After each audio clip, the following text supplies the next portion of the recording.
জগন্নাথ স্বামী নয়নপথগামী ভব তুমে। জগন্নাথ স্বামীর দিকে যখন যেন সকল নয়ন তার দিকেই ধেয়ে যায়, এমনটাই বলা হয় শাস্ত্রে, এমনটাই বলা হয় প্রার্থনায়। জয় জগন্নাথ সবাইকে, এবং আজকে রথযাত্রা সবাইকে শুভেচ্ছা। কিন্তু জগন্নাথ রথযাত্রার দিনেই বিতর্ক পিছু ছাড়ছে না মমতা বন্দ্যোপাধ্যায়। বিতর্ক কিসের? বিতর্ক বলতে মমতা বন্দ্যোপাধ্যায় আজকে যান কলকাতা ইসকনের রথযাত্রায়। সেখানে গিয়ে তিনি আরতি করেন, উদ্বোধন করেন, রথযাত্রার রথ টানেন। অবশ্যই সেটা সবচেয়ে সেগুলো দেখতে খুবই ভালো, এবং সেগুলো অবশ্যই আমরা প্রত্যেকে সমর্থন করি, শুভেচ্ছা জানাই মুখ্যমন্ত্রীকে তার এই কাজের জন্য। কিন্তু প্রশ্ন হলো, রথে দাঁড়িয়ে তিনি আবারও বললেন যে দীঘায় জগন্নাথ মন্দির একদম প্রস্তুত হয়ে গিয়েছে, প্রায় পুজোর পরেই খুলে যাবে, এবং ভব্য বিরাট জগন্নাথ মন্দির তৈরি হচ্ছে। এবং সেই জগন্নাথ মন্দির নিয়েও আমরা অত্যন্ত খুশি। সারা রাজ্যে, সারা ব্লকে, রাজ্যের সব ব্লকে জগন্নাথ মন্দির হোক, তার থেকে গরিব মানুষরা প্রসাদ পাক, প্রসাদ বিতরণ হোক, মানুষের সেবায় জগন্নাথ মন্দির থেকে কাজ হোক, এবং জগন্নাথের আরাধনা হোক। আমরা তো চাই শ্রী জগন্নাথ দেব কৃপা বর্ষণ করুক সবার উপর। কিন্তু প্রশ্ন হচ্ছে যে শ্রী জগন্নাথ মন্দির তৈরি হচ্ছে দীঘায়, মুখ্যমন্ত্রী মমতা বন্দ্যোপাধ্যায় নিজে ইন্সপিরেশন দিয়ে সেই মন্দির নাকি তৈরি করছেন, এবং সব তৈরি নেক্সট ইয়ার থেকে রথযাত্রা হবে। আমাদের প্রশ্ন হচ্ছে খুব সিম্পল, খুব ছোট্ট সাধারণ প্রশ্ন।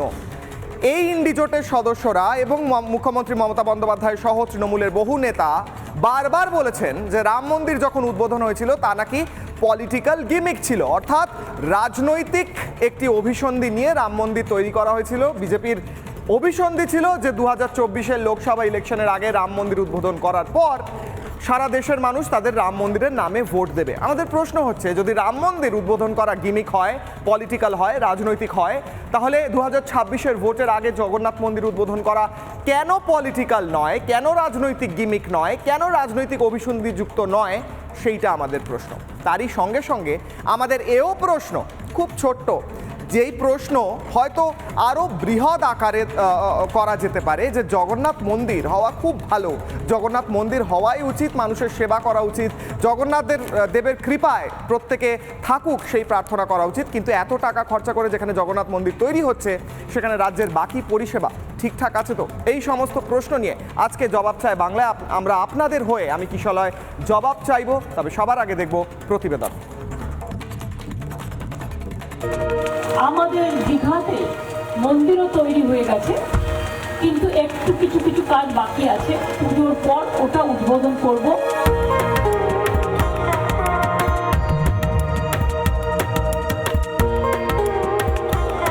রথযাত্রা উৎসবের দিনই মুখ্যমন্ত্রীর মুখে দীঘার জগন্নাথ মন্দিরের প্রসঙ্গ।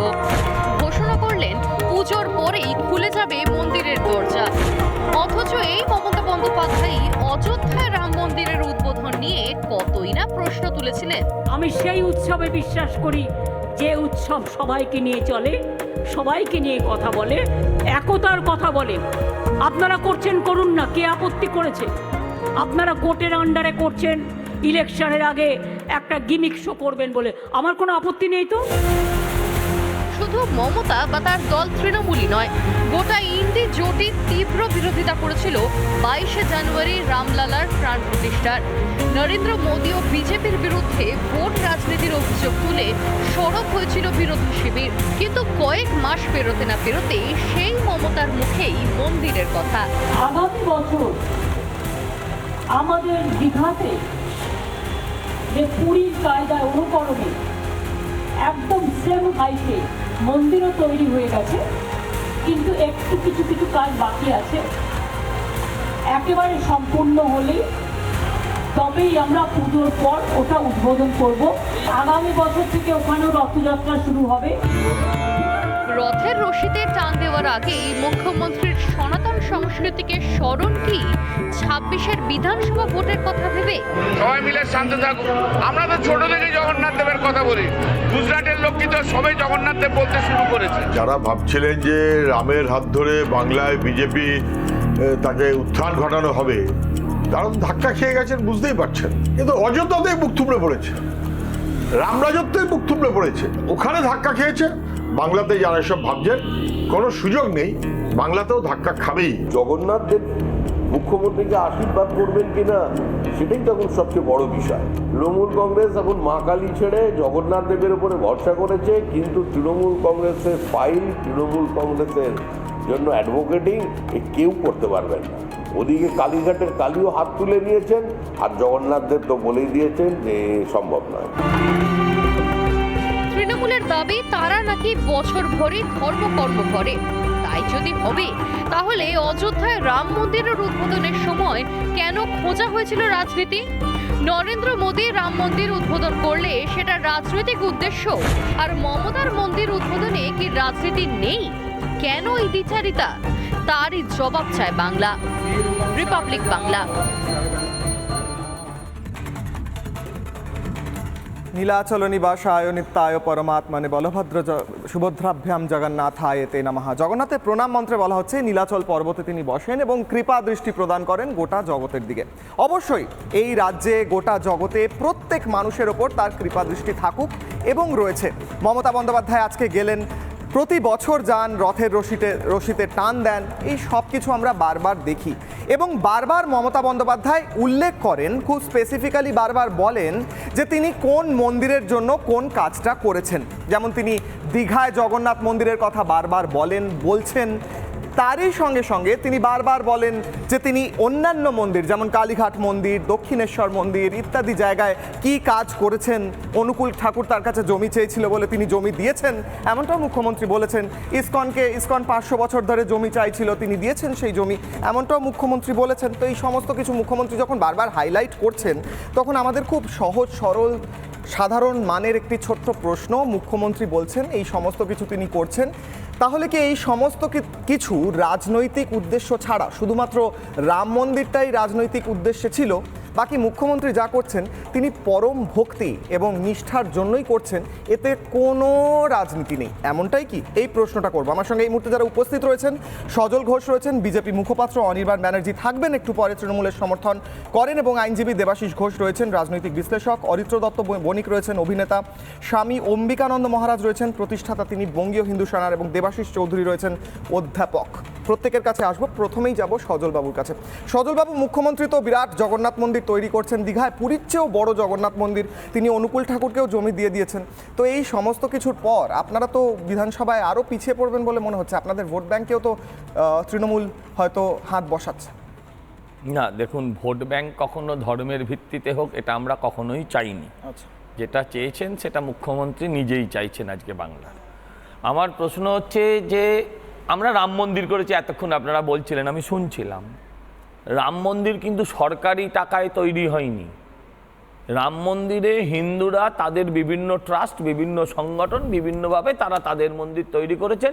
প্রধানমন্ত্রী তার উদ্বোধনী অনুষ্ঠানে ছিলেন, তার প্রথম পূজা অর্চনায় ছিলেন, যা তা ছিলেন, সেটা মমতা ব্যানার্জিও থাকতে পারে। কিন্তু এখানে জগন্নাথ দেবের যে মন্দিরটা তৈরি হচ্ছে, সেই মন্দিরটা তৈরি হচ্ছে সরকারি টাকায়, সরকারি পয়সায়। আজকে উনি যেমন মন্দির করেছেন, এরপরে ওনাকে মসজিদ করতে হবে, গির্জা করতে হবে, তবে তো ধর্ম নিরপেক্ষতা দেখাবেন, উনি করতেই হবে, নির্বাচনের আগেই করতে হবে ওনাকে। আমি বলি যে দেখুন, উনি মন্দির করছেন ঠিক আছে, কিন্তু জগন্নাথ দেবের মন্দিরে, এটা বলতে খারাপ লাগলো, এটা প্রথা চিরচিরিত, অন্তত পুরীতে সেখানে হচ্ছে নন হিন্দু আর নট অ্যালাউড, যারা হিন্দু নয় তারা অ্যালাউড নয় সেখানে। প্রশ্ন হচ্ছে এখানে কি হচ্ছে? এখানে উনি জগন্নাথ দেবের মন্দির করছেন, আর কোনো ওনার বিধায়ক বলছেন হিন্দুদের কেটে ভাসিয়ে দাও, ওনাদের কোনো বিধায়ক বলছেন শরীয়ত আইনের কথা, ওনাদের বিধায়ক মন্ত্রী তথা মেয়র কলকাতা পুরসভার তিনি বলছেন হিন্দুদের মুসলিমে কনভার্ট করে দাও।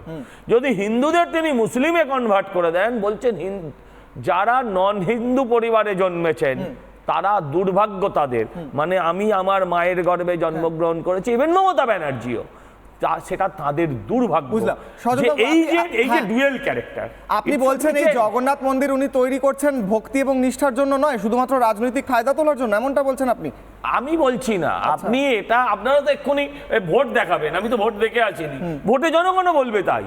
সকলে জানে যারা তৃণমূলও করে, দেখুন তৃণমূল তো একটা বড় অংশের মানুষ এখনো করেন, এটা অস্বীকার করা যাবে না, কিন্তু তারাও কেউ এটা বিশ্বাস করেন না।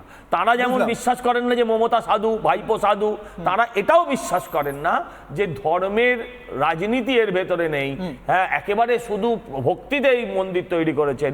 ওনারাও জানেন এটা ভোট ব্যাংকের রাজনীতি এবং সেটা করছেন, আলটিমেটলি তাতে কোনো লাভ হবে না। এই তো মন্দির করছেন করে, সেখানেও কি দীঘা বা ওই মেদিনীপুর ওই সব অঞ্চলে মন্দির হলে ভোট আপনারা পাওয়া যাবেন তো? গেছে? হ্যাঁ, কেন যাব না? কিন্তু আদৌ আমরা তো থাকবোই না, সবাইকে তো কনভার্ট করে দিতে বলছে, কাউকে কেটে ভাসিয়ে দেওয়ার কথা আচ্ছা, বলছে, বেশ। তখন যাবো কি করে? বেশ, সজলবাবু থাকুন, আমি অরিত্রর কাছে যাবো। অরিত্র, মুখ্যমন্ত্রী মমতা বন্দ্যোপাধ্যায় আজকে যেমনটা সজলবাবু বললেন যে স্টেটের স্পন্সার্ড একটি মন্দির তৈরি হচ্ছে, জগন্নাথ মন্দির, সেখানে ট্যুরিজম আসবে, তীর্থযাত্রীরা আসবেন, বহু মানুষ আসবেন, জগন্নাথ দেবের পুজো হবে, গরিবের সেবা হয়তো হবে, সমস্ত কিছু ঠিক আছে।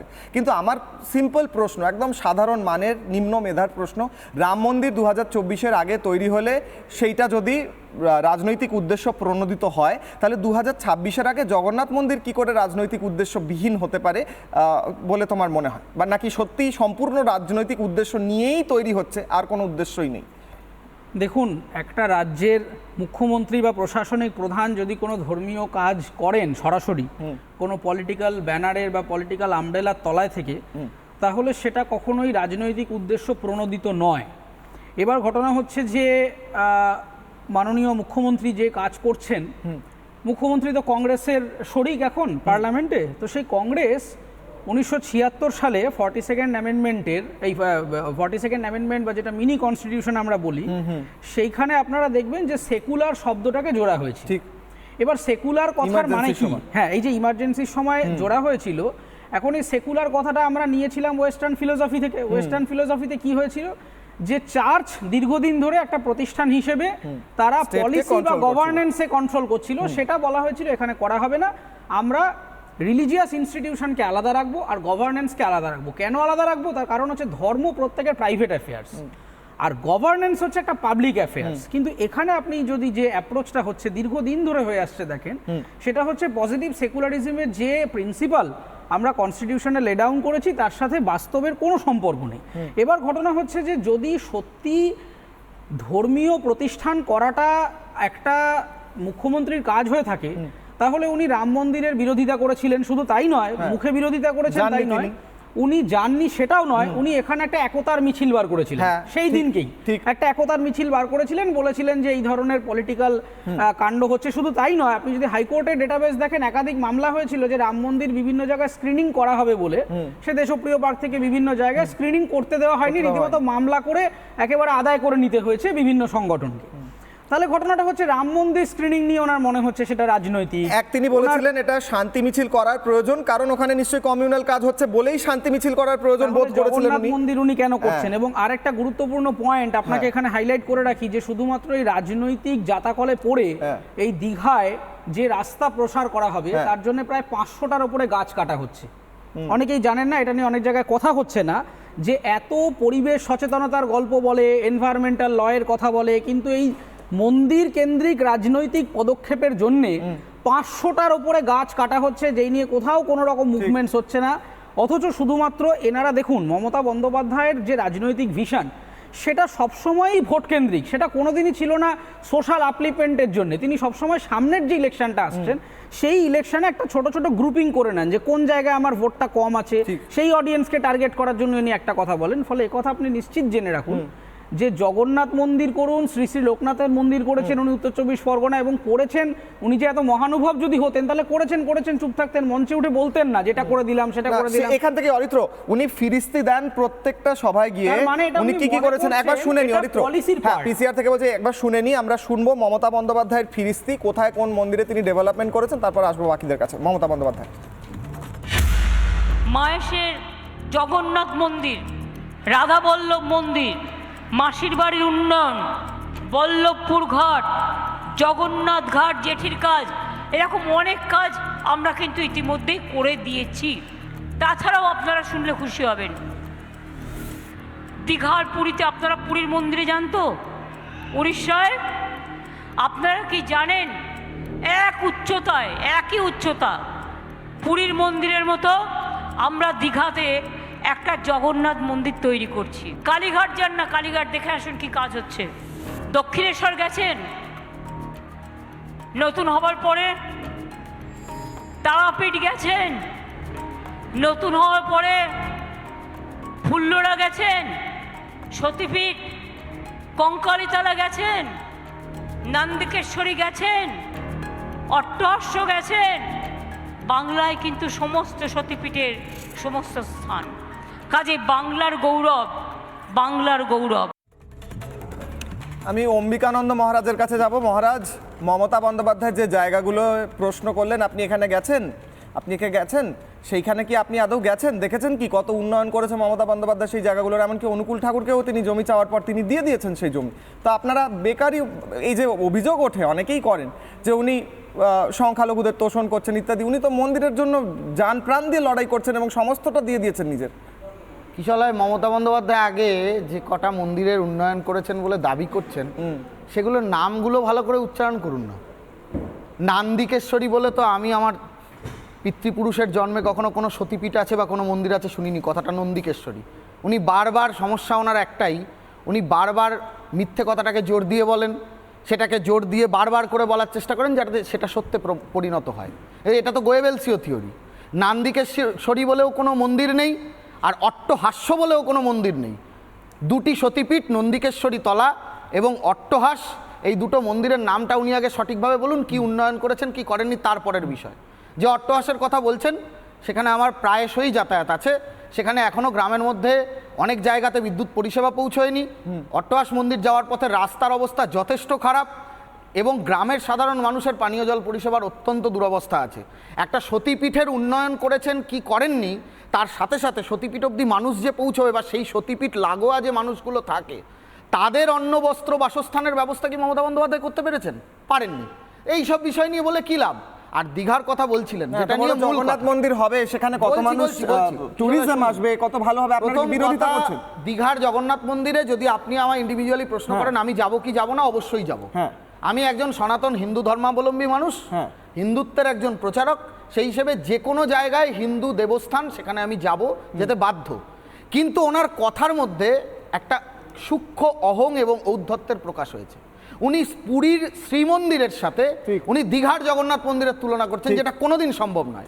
পুরীর শ্রীমন্দিরের মধ্যে ভগবান শ্রীকৃষ্ণের দৈব নির্দেশে পাওয়া নীলমাধব, তিনি ইন্দ্রদুম্ন, মহারাজা ইন্দ্রদুম্নকে স্বপ্নাদেশ দিয়ে ব্রহ্মার নির্দেশে ওখানে যজ্ঞাদি অনুষ্ঠান করে দীর্ঘ সহস্র বছরের একটা ইতিহাস, সেই ইতিহাসের ওখানে বহিঃপ্রকাশ ঘটেছে। আজ এত লক্ষ লক্ষ মানুষ, সারা পৃথিবীর মানুষ জগন্নাথ দেবকে, যে নীলাচলের নীল মাধবকে উপাসনা করেন, তাকে কি উনি দীঘার মন্দিরের মধ্যে সীমাবদ্ধ করতে চাইছেন? যে কথাটা আমার পূর্ববর্তী বক্তা সজল ঘোষ বলছিলেন, যে কথাটা আমার পূর্ববর্তী বক্তা সজল ঘোষ বলছিলেন পুরীর শ্রীমন্দির নিয়ে, পুরীর শ্রীমন্দিরে কোনো অহিন্দু প্রবেশ করতে পারে না, যার জন্য ভারতবর্ষের তদানীন্তন প্রধানমন্ত্রী ইন্দিরা গান্ধীকে পুরীর শ্রীমন্দিরে ঢুকতে দেওয়া হয়নি। কেন ঢুকতে দেওয়া হয়নি তার পেছনে হাজার কারণ আছে, সেটা বিতর্কিত বিষয়।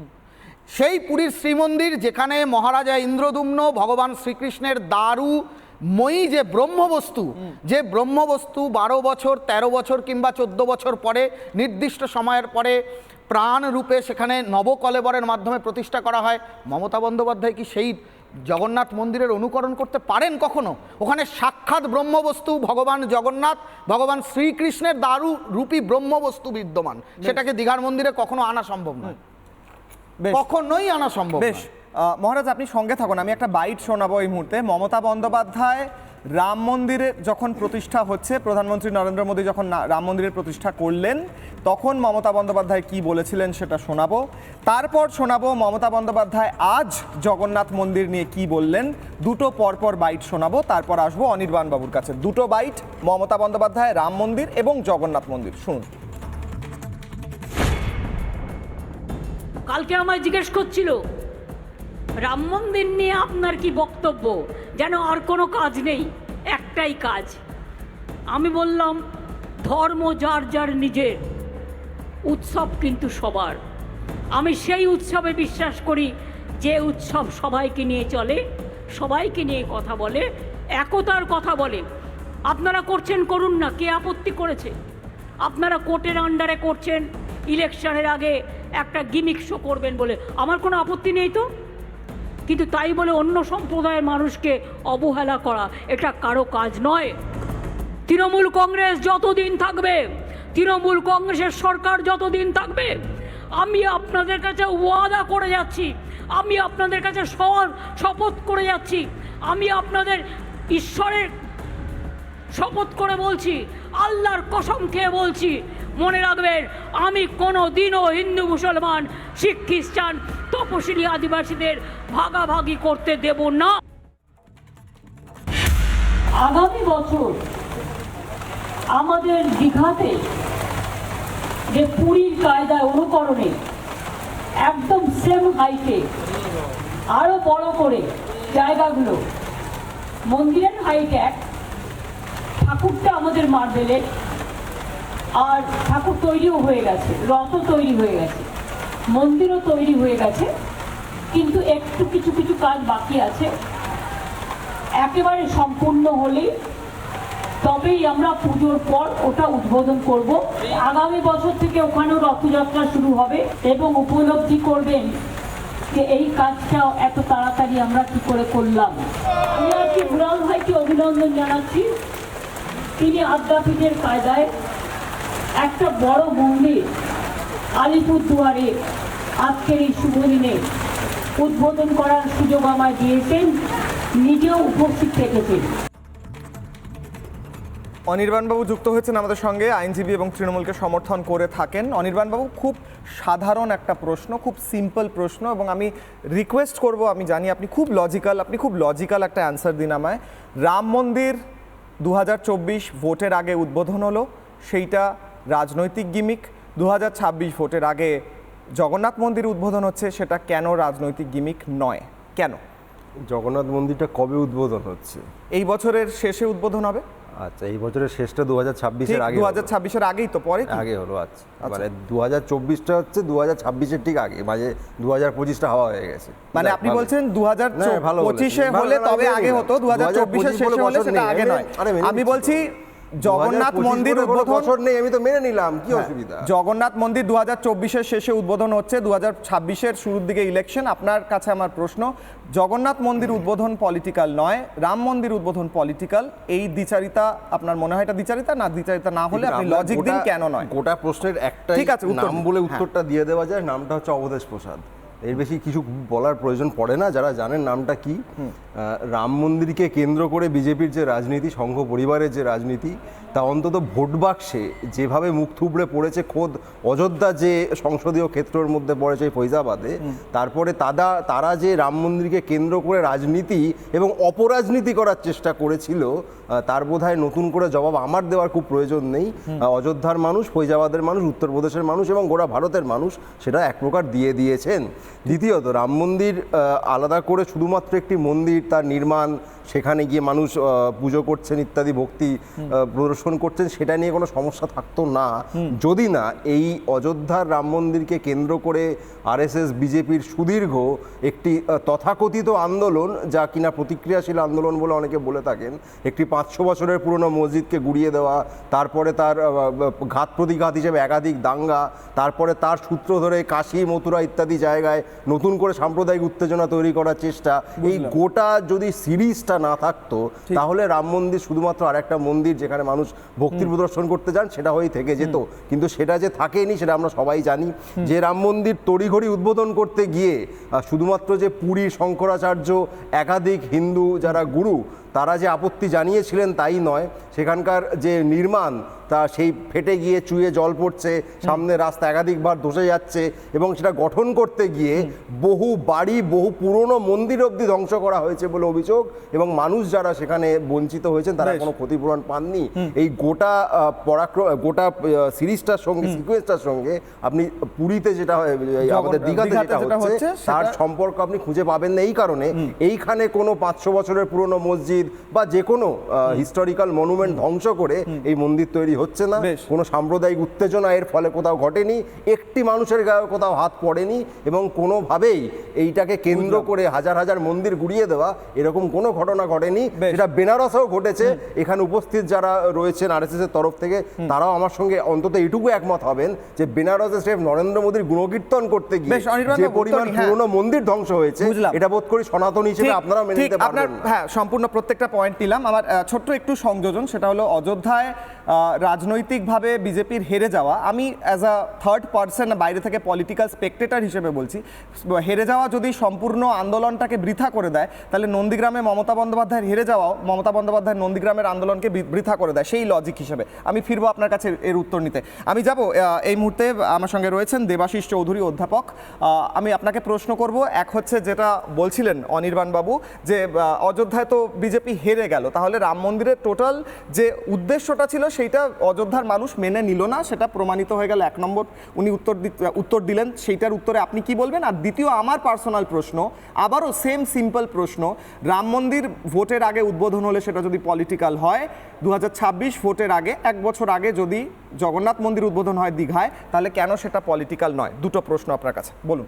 আপনার প্রশ্ন উত্তরটা আগে দেই। হ্যাঁ। আপনার চ্যানেল যদি পুরনো ভাষণটা দেখাতে পারে, আমি কোট করে দিচ্ছি, আপনারা চেক করে। সেটা হচ্ছে 22শে জানুয়ারি ওনার যে সম্প্রীতি মিছিল যেটা পার্ক সার্কাসে উনি করলেন, সেটা একটা অংশ একটু আমি কোট করি। উনি প্রায় 50 মিনিট, প্রায় 1 ঘন্টার মতন উনি ভাষণ দিলেন। পশ্চিমবাংলার মুখ্যমন্ত্রী 22শে জানুয়ারি রাম মন্দির উদ্বোধনের দিন, প্রাণ প্রতিষ্ঠার দিন, পার্ক সার্কাসে মিটিং করেছিলেন।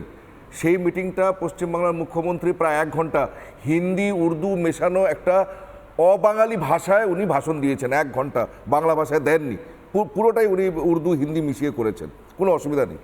এবং সেখান থেকে আমি কোট করছি ওনার শব্দ, আপনারা দেখাতে পারবেন ওনার সেই শব্দগুলো ছিল, সব কাপুরুষ, সব কাফির, এরা হারবে আমাদের হাতে, এরা একজনও বাকি থাকবে না ইনশাআল্লাহ। আপনি দেখাতে পারেন, এটা আমি কোট করলাম। 22শে জানুয়ারি উনি হিন্দি উর্দু মিশিয়ে বলেছিলেন, সব কাপুরুষ সব কাফির হারেঙ্গে ইনশাআল্লাহ। এটা ওনার সাম্প্রদায়িক সম্প্রীতি 22শে জানুয়ারির ভাষণ। এবার আমরা বলছি এটা বৈষম্যমূলক দ্বিচারিতা বলছি। বৈষম্যমূলক এই জন্যে, কেননা উনি মন্দির করছেন খুব ভালো, উনি খুব সুন্দর মন্দির করছেন, আমরা সাধুবাদ জানাচ্ছি। হিন্দু সনাতন হিন্দু সম্প্রদায় আমরা খুব সাধুবাদ জানাচ্ছি, খুব ভালো কাজ করছেন। কিন্তু আমার ব্যক্তিগতভাবে এবং আমরা যে প্রশ্ন রাখতে চাইছি ওনার কাছে, সেটা হচ্ছে আপনি মন্দির বানাচ্ছেন, খুব ভালো করছেন, কিন্তু দ্বিচারিতা কোথায়? আপনি দেখুন পশ্চিমবাংলায় কটা খারাজি মাদ্রাসা আছে, মাদ্রাসাগুলোতে কি পড়ানো হচ্ছে, আপনার মেয়র কোন জলসা কোন তবলিগে অংশগ্রহণ করছেন, আপনার মেয়র কি ধরনের ভাষণ দিচ্ছেন, আপনার এমপি আপনার এমএলএ আপনার মন্ত্রীরা কিরকমভাবে শরিয়া আইন এখানে প্রতিস্থাপিত করছে। আপনি মন্দির বানাচ্ছেন খুব ভালো, কিন্তু আপনি জলসাগুলো দেখুন কি হচ্ছে, পশ্চিমবাংলা কটা তঞ্জিম হচ্ছে, কটা তবলিগ হচ্ছে, কটা পীরজাদা কি রাজনীতি করছে, এটার দিকে নজর দিন। আপনি এইভাবে ব্যালেন্সিং অ্যাক্ট, মানে আপনার এটা ব্যালেন্সিং অ্যাক্ট নয়, আপনি এটা উস্কানিমূলকভাবে আপনি হিন্দুদের জন্য মন্দির তৈরি করে আপনি কি দ্বিচারিত করলেন, কি ডিসক্রিমিনেশন করলেন, বৈষম্যমূলক কি করলেন। যারা ক্রিমিনাল, যে ক্রিমিনালদের ধরতে গেলে তারা বলে মজহব খতরে মে। এটা পশ্চিমবাংলার কোটি সত্য, প্রত্যেকটা থানায় প্রত্যেকটা জেলে 100টার মধ্যে 80 জন এক বিশেষ সম্প্রদায়ের। আন্ডার ট্রায়াল হিস্ট্রি শিটার যে কোনো থানায় কেস ডায়েরি আমরা যদি স্টাডি করে দেখি, আপনারা স্টাডি করবেন, 100-র মধ্যে 80টা বিশেষ সম্প্রদায়ের। তাহলে যখন ক্রিমিনালদের ধরা হয় তখন তারা বলে, আমার একটা পুরনো কথা মনে পড়ছে, খুব দুর্ভাগ্যজনক কথা, খুব প্রিয় আমাদের সেই ব্যক্তি, কিন্তু আমার এখনো মনে পড়ছে, আপনারা প্রেসের মানুষ আপনারা দেখবেন, চেক করবেন। মোহাম্মদ আজহারউদ্দিনকে যখন ম্যাচ ফিক্সিংয়ে যখন ধরা পড়লো, মোহাম্মদ আজহারউদ্দিন হঠাৎ করে লাস্টে কিছু না বলতে পেরে বলল, আমাকে মুসলমান বলে আমাকে ভিক্টিমাইজ করা হচ্ছে। তাহলে যেই রাজ্যে ক্রিমিনালরা ধরা পড়লে বলে মজহব খতরে মে, আবার সেই রাজ্যের মুখ্যমন্ত্রী বলছেন সংখ্যালঘু তোষণকে ব্যালেন্স করার জন্য মন্দির তৈরি হচ্ছে, এটা আপনি বলছেন। অসাধু এই যে কারবার, এই যে ইসলামিস্ট ফোর্সেস, জিহাদি ফোর্সেস, এরা যেইভাবে ব্ল্যাকমেলের রাজনীতি করছে, মানে এই জিহাদি ভক্তির কারণে মন্দিরটা তৈরি হচ্ছে না, এটা ব্যালেন্সিং অ্যাক্ট।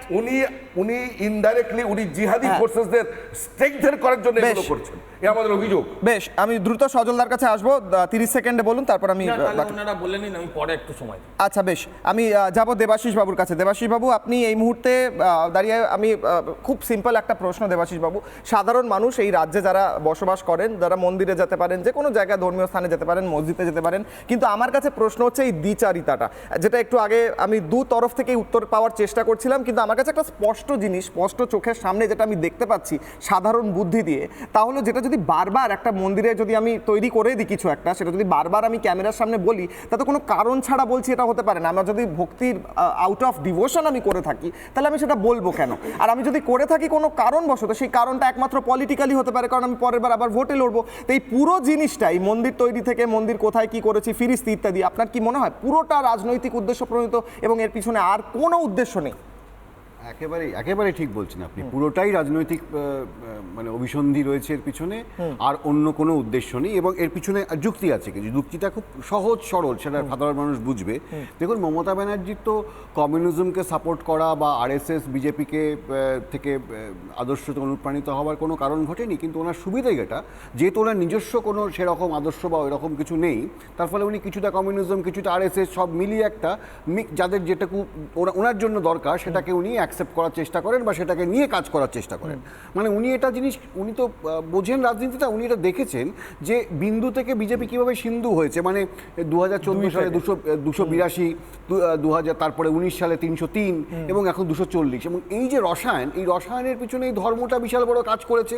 অতএব উনি যখন দেখছেন যে একটা জিনিস, একটা সাকসেস স্টোরি রচনা হচ্ছে এবং সেই রচনার পিছনে মূল জায়গাটা হচ্ছে ধর্ম, তো উনি এতটা তো বোকা নয়, উনি তো সেই জায়গার জুতোটায় পা গলাবেন এবং উনি সেই জুতোটায় পা গলাচ্ছেন। আপনি বলছেন মমতা বন্দ্যোপাধ্যায় বিজেপির মডেল ফলো করছে? একদম ফলো করছে। মানে আজকে উনি কোথায় দেখছেন যে আজকে তো দেখুন মানুষ, আজকে বিজেপি হোক বা যারা এই ধর্ম নিয়ে খেলাটা করছে, এই যে সনাতনী হিন্দু ইত্যাদি ইত্যাদি, এই যে এত কথা আমরা বলছি, আমরা রাজনীতির ক্ষেত্রে ধর্মটাকে টানবো কেন? ধর্ম তো সত্যিই নিজের ব্যাপার। মানুষ তো বাড়িতে বসে ধর্মচারণ করুন, অসুবিধে কোথায়? আমরা তো এখানে শিল্প নিয়ে কথা বলবো, অর্থনীতি নিয়ে কথা বলবো, উন্নতি নিয়ে কথা বলবো। সেখানে সেই জায়গায় কে সনাতনী হলো, কে মুসলিম হলো, কে হিন্দু হলো, এগুলো তো এখানে। কিন্তু যে ডিফারেন্সটার কথা সজলদা বলছিলেন, যে মমতা বন্দ্যোপাধ্যায় যে জগন্নাথ মন্দির বানাচ্ছেন সেটা স্টেটের টাকায়। আজকে দেখুন, আমরা তো ধর্মভীরু সবাই, এই ধর্মভীরুদের কাছে সবথেকে মানে সেনসিটিভ জায়গা হচ্ছে ধর্ম। এবং আজকের দুর্ভাগ্যটা, সাধারণ মানুষের দুর্ভাগ্য হচ্ছে এই সেনসিটিভ জায়গায় আমাদের তথাকথিত রাজনীতি লোকেরা তারা হাত দিয়ে টেপাটেপি করার চেষ্টা করছে এবং ভোট তাকে একত্রিত করার চেষ্টা করছে। আজকে সামনে উপনির্বাচনগুলো রয়েছে, সামনে বিধানসভা নির্বাচনগুলো রয়েছে।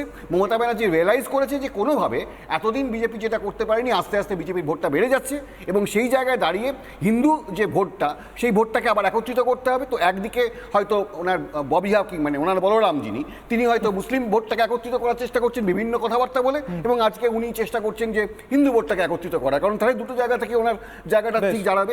এইটাই একমাত্র উদ্দেশ্য।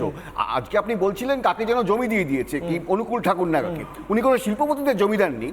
আমরা এখনো ভুলে যাইনি যে টাটা সিঙ্গুর ছেড়ে চলে গেছে এই জমির জন্য, আজকে কারখানা তৈরি হতো, আজকে পশ্চিমবঙ্গ কোন জায়গায় পৌঁছতো।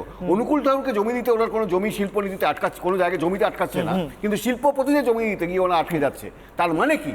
তার মানে রাজ্যের উন্নতির জন্য যেগুলো দরকার, আজকে শিল্প হোক, অর্থনীতির উন্নয়ন হোক, মানুষের কাজ হোক, আজকে বিভিন্ন স্বাস্থ্য হোক, শিক্ষা হোক, সেগুলোর কোনো দরকার নেই। ধর্ম নিয়ে কাজ করতে হবে, সেই ধর্মের কথা বলতে হবে, তাহলেই ভোট পাওয়া যাবে। বেশ, না আমি এখন একটা এই মুহূর্তে আপনি দেবাশিস বাবু যেটা বলছিলেন, আচ্ছা আসি, দেবাশিস বাবু যেটা বলছিলেন যে মমতা বন্দ্যোপাধ্যায় এবং বাকি যারা রয়েছেন তারা কি কথা বলছেন, কোথায় কি কথা বলছেন। আচ্ছা, রাম মন্দির উদ্বোধনের সময় তৃণমূলের সম্পূর্ণ নেতৃত্ব, তাদের একদম যারা একদম প্রধান মুখ, তারা কি বলেছিলেন শুনবো, আসবো সজলদার কাছে, শুনুন।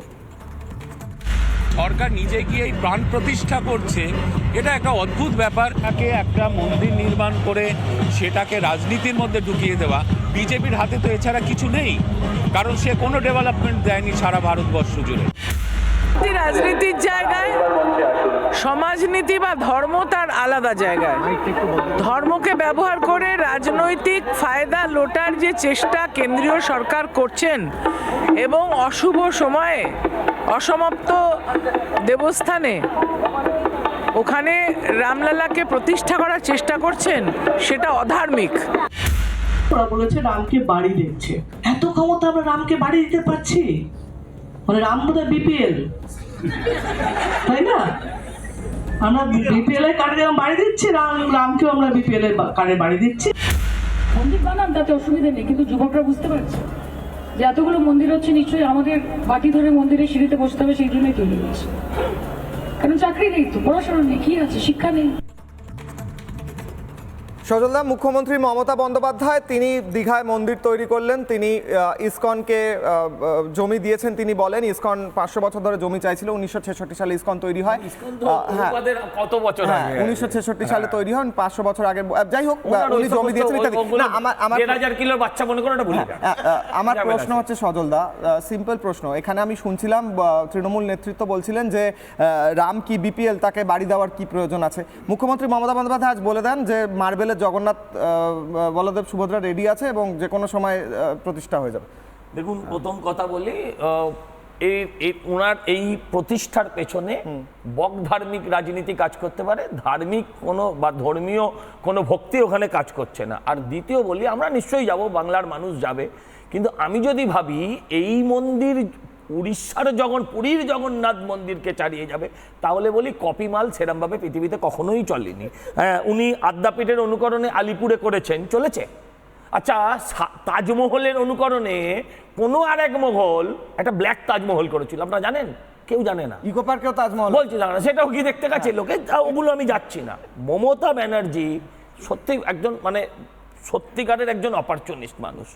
তিনি যেখানে দাঁড়ান, মানে উনি সব জায়গায় নিজেকে ফিট করে নিতে চান। যেখানে দাঁড়িয়ে ওয়াদা করতে হয় সেখানে তিনি ওয়াদা করেন, যেখানে দাঁড়িয়ে শপথ নিতে হয় সেখানে উনি শপথ নেন, যেখানে দাঁড়িয়ে আল্লাহর কসম খেতে হয় সেখানে ঠিক আল্লাহর কসম খান, আর যেখানে দাঁড়িয়ে মায়ের দিব্যি খেতে হয় সেখানেও নিশ্চয়ই মা কালীর দিব্যি কাটেন। আমি বলছি দুটো, একটা কথা বলি, দেখুন উৎসব আর পুজোটাকে এই যে আপনারা এক করে দিচ্ছেন, না, উৎসব আর পুজো এক নয়। উৎসব আর পুজো এক নয়। পুজোকে কেন্দ্র করে যে উৎসবটা হয় সেটা আলাদা বিষয়। দুর্গাটা কিন্তু আমার কাছে পুজো। এই যে মমতা বন্দ্যোপাধ্যায় যে দুর্গা মায়ের যে ছবি আঁকছেন, তার সঙ্গে পৌরাণিক দুর্গার কোথাও কোনো মিল নেই। এবার দেখুন, আমাদের এখানে অনির্বাণ বাবু যেমন যার তেমনই বাস হবে, তিনি কি বললেন রাম মন্দির করতে গিয়ে একটা 500 বছরের একটা মসজিদকে ভেঙে দেওয়া হয়েছে। ঠিক কথা বলেছেন ওই অবধি, কিন্তু আমি বললি যে মসজিদের নিচে যেটা ছিল সেটা তো আমরা বলছি না, আর্কিওলজি ডিপার্টমেন্ট বলছে, সুপ্রিম কোর্ট বলছে যে সেখানে একটা মন্দির ছিল। সেই মন্দিরটাকে যারা ভেঙেছিল, আমি যদি বলি ধরুন অনির্বাণ বাবুর বাড়ি কেউ এসে দখল করে নিল, পূর্বপুরুষের বাড়ি, তাহলে হ্যাঁ করে হাসবেন, আপনার নেই তাই আপনি হাসবেন। কিন্তু যদি পূর্বপুরুষের যদি অনির্বাণ, আমি আপনার সঙ্গে কথা বলিনি, অনির্বাণ আমি আপনার সময় কথা বলিনি, আমি না না আমি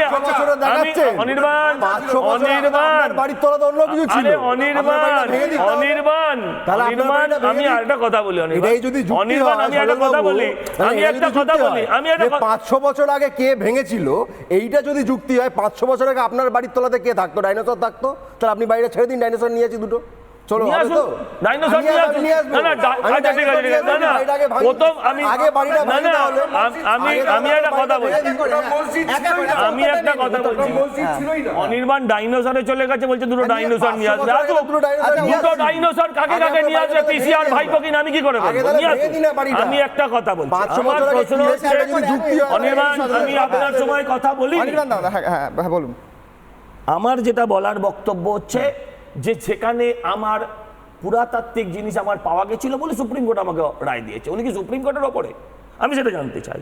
সাম্প্রদায়িক উত্তেজনা যখন ঘটেছিল 1992 সালে, তখন বিজেপির গভর্নমেন্ট ছিল না সেন্ট্রালে, তখন কংগ্রেস গভর্নমেন্ট ছিল। উত্তরপ্রদেশে দাঁড়ান, উত্তরপ্রদেশে ছিল বিজেপির গভর্নমেন্ট, মমতা বন্দ্যোপাধ্যায় তখন কংগ্রেসের সঙ্গেই তো ছিলেন। উনি যখন কি করেছিলেন? এক মিনিট, হ্যাঁ ছিলাম তো, মমতা ছিলেন তো। আরে আপনি তো আমার সমর্থন করছেন না আজকে, আপনি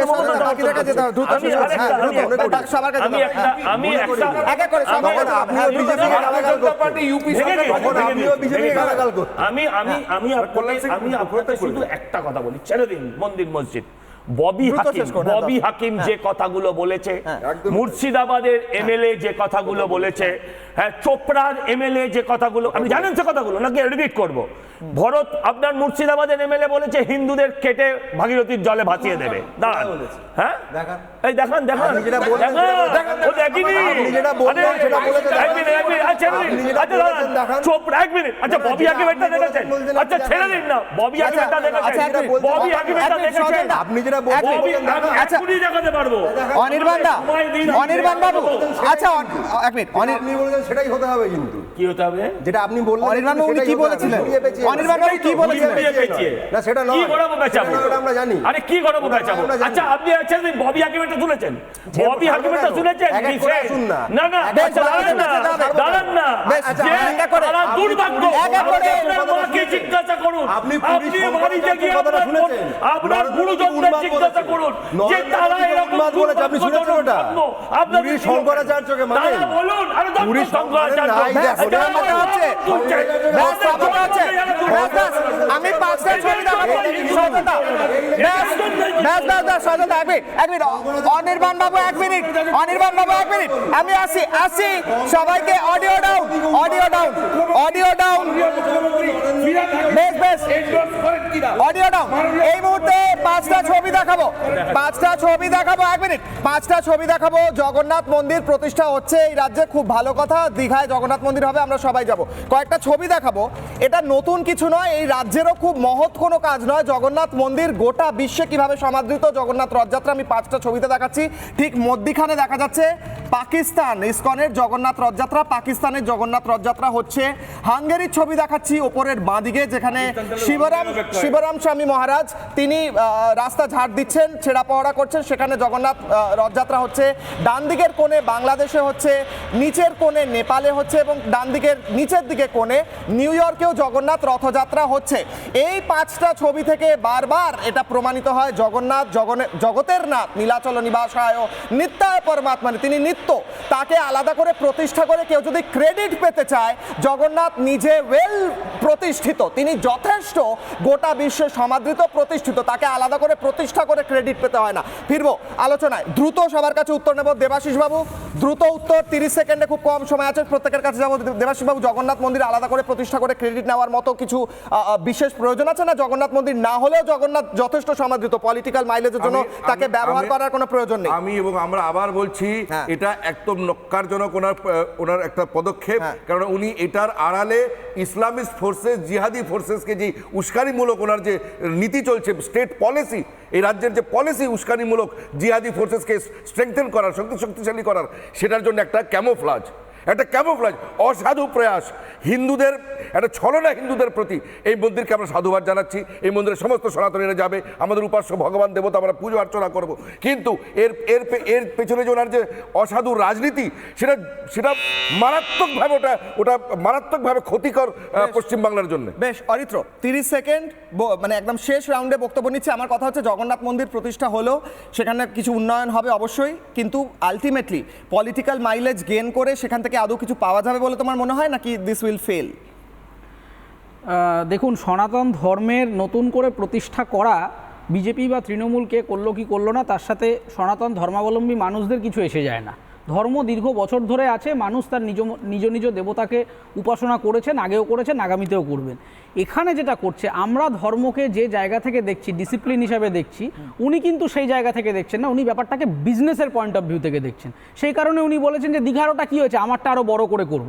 আর এটা কোনো প্রোডাক্ট নয় যে ওই জগন্নাথটা একটু বেটে, আমারটা একটু মোটা, এটা একটু লম্বা, এটা কোনো দ্রব্য নিয়ে বাজার হচ্ছে না। কিন্তু এই যে ধর্মের যে মার্কেটিং, এই ধর্মকে বাজারজাত করে সেটাকে ভোটের প্রোডাক্টে যে রিফ্লেক্ট করা, এটা উভয় দলই অত্যন্ত ভয়ঙ্কর। উভয় করছে এবং সমানভাবে। যে কারণে রাম মন্দিরে বিজেপির রাজনীতিকরণটা অন্যায়, সেই একই কারণে দীঘার জগন্নাথ দেবের পেছনে তৃণমূল যদি রাজনীতিকরণ করে থাকে, সেটাও ইকুয়ালি অন্যায়। মানুষের চাকরি নেই, মানুষের চাকরি নেই, মানুষের কিছু নেই, সেখানে সরকারি অর্থে কেন মন্দির হবে? এরপরে তো সরকারি অর্থে মন্দির পরে মসজিদ করতে হলে আপনি কিছু বলতে পারবেন না। নিরপেক্ষতা দেখাতে গেলে তাই করতে হবে। উত্তর নিতে হবে 10 সেকেন্ডে। অনির্বাণ বাবু 10 সেকেন্ডে, সরকারি টাকায় কেন মন্দির হবে? যুক্তি আপনি দেখালেন যে জগন্নাথ দেব সারা বিশ্বজুড়ে প্রতিষ্ঠিত, তাকে আলাদা করে করার দরকার নেই। আমি আপনার যুক্তিটা মেনে মেনে নিলাম। তার মানে আপনি বলছেন রাম গোটা বিশ্ব জুড়ে প্রতিষ্ঠিত নয়, তাই জন্য তাকে প্রতিষ্ঠা করে ক্রেডিট নিতে হলো?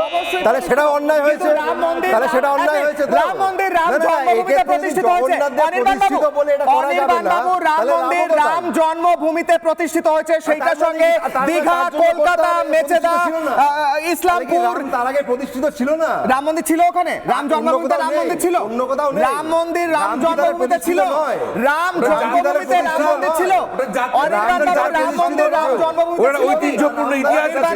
রাম মন্দির রাম জন্মভূমিতে ছিল, রাম জন্মভূমিতে রাম মন্দির প্রতিষ্ঠা ছিল না। হ্যাঁ কি না বলুন না, অনির্বাণ বাবু রাম প্রতিষ্ঠিত ছিল না তো? অনির্বাণ বাবু গোটা বিশ্বে রাম প্রতিষ্ঠিত থাকতে পারে, কিন্তু আমি উত্তর দিচ্ছি। অনির্বাণ বাবু শুনুন, শুনুন, আমি একটা কথা বলি। হ্যাঁ দ্রুত। আপনারা তো এতদিন বলেছেন রাম বহিরাগত, এবার জগন্নাথ দেবকে তো আপন করে নিলেন, বহিরাগত বলবেন না? তারপরে আর একটা কথা, অনির্বাণ বাবু, যদি আজ জগন্নাথ মন্দির যেখানে ছিল, আর যদি জগন্নাথ মন্দির যেখানে ছিল সেই জায়গায় যদি মন্দির ভেঙে দেওয়া হয়, তাহলে আন্দোলন চলবে। সেই মন্দির ওখানেই তৈরি হওয়া, সেটা দীঘায় 10টা মন্দির তৈরি হলেও পুরীতে জগন্নাথ মন্দির প্রতিষ্ঠার সমান নয়। আমি অম্বিকানন্দ মহারাজের কাছে আসবো। অম্বিকানন্দ মহারাজ, মমতা বন্দ্যোপাধ্যায়ের সবকিছু দ্বিচারিতা সম্পন্ন। আজকে রথের দিনে যে টেলিকাস্টিং আপনারা যেগুলো দেখাচ্ছেন, ক্লিপিংস গুলো, এই মমতা বন্দ্যোপাধ্যায় 2 বছর আগে এই ইস্কনের রথে চটি পরে, পায়ে হাওয়াই চটি পরে রথ টেনেছিলেন। কেউ প্রতিবাদ করেছে? কেউ বলেছে? কেউ কোনো কথা বলেনি। আজকে একদিকে উনি হুমায়ুন কবিরদের তোষণ করছেন, একদিকে ববি হাকিমকে দিয়ে দাওয়াতে ইসলামের নাম করিয়ে ধনধান্য স্টেডিয়ামে বসিয়ে অমুসলিমদেরকে মুসলমান করার কথা বলছেন, আর একদিকে দীঘায় জগন্নাথ মন্দির করছেন। ওনার সমস্ত চরিত্রটা দ্বিচারিতা, দ্বিচারিতা এবং দ্বিচারিতা। উনি এতটাই দ্বিচারী যে পুরীর শ্রীমন্দিরকে ছাপিয়ে ওনার দীঘার জগন্নাথ মন্দিরের উচ্চতা আর ওনার জগন্নাথ দেবের যে মূর্তি সেই নিয়ে উনি সমালোচনা করছেন। এটা কোন ব্যক্তি এরকম কাজ করতে পারে? এটা সম্পূর্ণ অধার্মিক। অনির্বাণ বাবু বলছেন যে লজিকে এটা বলা যায় যে ওখানে আমরা, মানে আপনি এই মুহূর্তে যেটা শুনলাম আমরা আপনার কাছে, যে ওখানে দীঘায় ওই মন্দিরটা না হলেও সেরকম কোনো ডিফারেন্স হতো না। তাহলে তো রামলালার অযোধ্যায় মন্দির না হলেও কিছু হতো না। রামলালা কি অযোধ্যায় মন্দিরের জন্য বসেছিলেন? অযোধ্যায় তো রামলালার জন্মস্থান, অযোধ্যায় রামলালার জন্মস্থান। আমি বলছি অযোধ্যা, তারা বলে দিয়েছেন ওখানে অযোধ্যা একটা জাতির সংঘর্ষ সংগ্রাম, ওটা ঐতিহ্যপূর্ণ ইতিহাস ভারতের, ওটা জাতির ইতিহাস। আপনারা অস্বীকার করবেন, ওটা আপনারা অস্বীকার করবেন, কিন্তু জাতির ইতিহাস, ঐতিহ্যপূর্ণ ইতিহাস, গৌরব ইতিহাস। কেউ মনে করে না সাম্প্রদায়িক বিতর্কিত ঢাঁচা, অদ্ভুত কথা বলছেন আপনারা। মনে করেন আপনারা দাঙ্গা করে ক্ষমতায় এসেছেন, এগুলো আপনারা মনে করেন। এবার রামনবমীর মিছিল করলেন কেন? ওই অযোধ্যাকে হারিয়ে দিল, বাটি হাতে ওই অযোধ্যাকে হারিয়ে দিল। সেই সায়নিঘোষ আজকে রামনবমীর মিছিল করলেন। যেটা অরিত্র বলার চেষ্টা বললো যে এই ধর্মের হিসাবগুলো দিয়ে ভোটে জেতার রাজনীতির যে রসায়ন, সেটা থেকে রাজনৈতিক নেতাদের বেরিয়ে আসতে হবে। তাদের ধর্মগুরু হওয়ার দরকার নেই। মানুষ পয়সা খরচ করে ভোট হয়, গণতান্ত্রিক ওয়েতে জায়গায় দাঁড়িয়ে সেখান থেকে মানুষের জন্য কাজ করতে হবে, যেটা করতে আজকের দিনের রাজনৈতিক নেতারা ভুলে গেছে। তার ফলে আজকে যখন দীঘাতে তো ট্যুরিজম নিয়ে অনেক কিছু করা যায়, মন্দির করুক না, টেম্পল ইকোনমি বলে তারা বস্তু আছে, কিন্তু তার পিছনে রাজনীতি আনা, মানে ধর্ম আনার দরকার নেই। মানে রাজনীতি মানুষের জন্য কাজটা হোক। আমি বলতে চাইছি যে এই যে বিভিন্ন জায়গায় যে তৃণমূল বিজেপির এই যে আকচি চলছে এবং ধর্ম নিয়ে খেলা হচ্ছে, তাতে আলটিমেটলি হিন্দু হোক আর মুসলিম হোক, পুরো ধর্মটাই বিপন্ন হয়ে যাচ্ছে এবং সাধারণ মানুষ ভুগছেন। আর কোনো কিছু হচ্ছে। শেষ 10 সেকেন্ড, তারপর আমি পোল নেব। শেষ 10 সেকেন্ড। আমি শুধু 5 সেকেন্ড আবার করে রিপিট করতে চাই, এই মন্দিরের আড়ালে জিহাদি ফোর্সেসদেরই আরো সশক্তিকরণ করার এই অসাধু রাজনীতি এই মাননীয় মুখ্যমন্ত্রী করছেন। এই বাংলার মুখ্যমন্ত্রী করছেন এমনটা বলছেন আপনি। আর আমার কাছে একদম শেষ কিছু সময় রয়েছে, আমি আগে পোলটা নেব। 26-এর বৈতরণী পেরোতেই দীঘায় মন্দির করছে তৃণমূল, এইটা আমরা প্রশ্ন করেছিলাম সাধারণ মানুষকে। সাধারণ মানুষ কি বলছেন সেটা একবার দেখব। ফেসবুকে হ্যাঁ বলছেন 86% মানুষ। কি প্রশ্ন ছিল?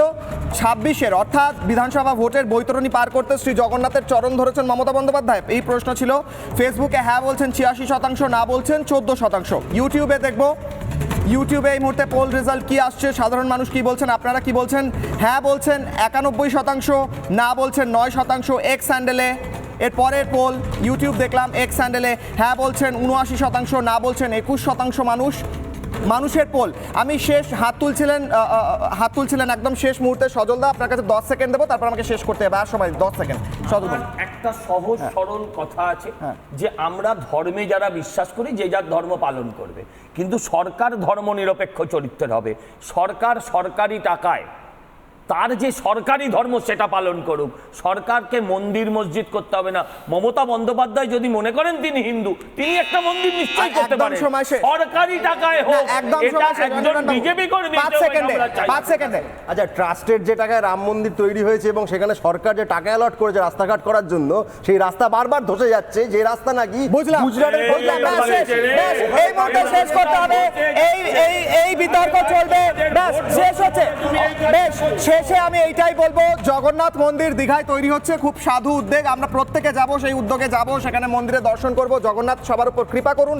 আমরা চাই প্রত্যেক ব্লকে, প্রত্যেক গ্রামে, প্রত্যেক শহরে এরকম জগন্নাথ মন্দির তৈরি করুন। মমতা বন্দ্যোপাধ্যায়ের জগন্নাথের কৃপা থাকুক সবার উপর, দরিদ্রের সেবা হোক। কিন্তু আমাদের প্রশ্ন হচ্ছে, আমাদের প্রশ্ন থেকে যাচ্ছে, যদি রাম মন্দির প্রতিষ্ঠা একটি রাজনৈতিক গিমিক হয়, যে রামকে ভারতের প্রাণ পুরুষ বলা হয়, এবং সেই রামের মন্দির তার জন্মস্থানে প্রতিষ্ঠা করা যদি রাজনৈতিক গিমিক হয় 2024-এর ভোটের আগে, তাহলে জগন্নাথ মন্দির 2026-এর ভোটের আগে তৈরি হওয়াও কি রাজনৈতিক গিমিক?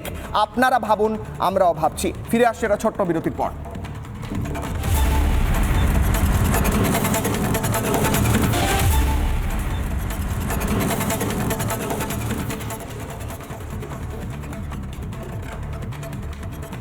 পুরীতে রথযাত্রা, জগন্নাথ দেব লক্ষ লক্ষ ভক্তদের মধ্যে, এবং 1971 সালের পর এই প্রথমবার দুদিন ধরে রথ টানার সুযোগ পাবেন এই ভক্তরা। যাচ্ছেন জগন্নাথ ভক্তদের মাঝে।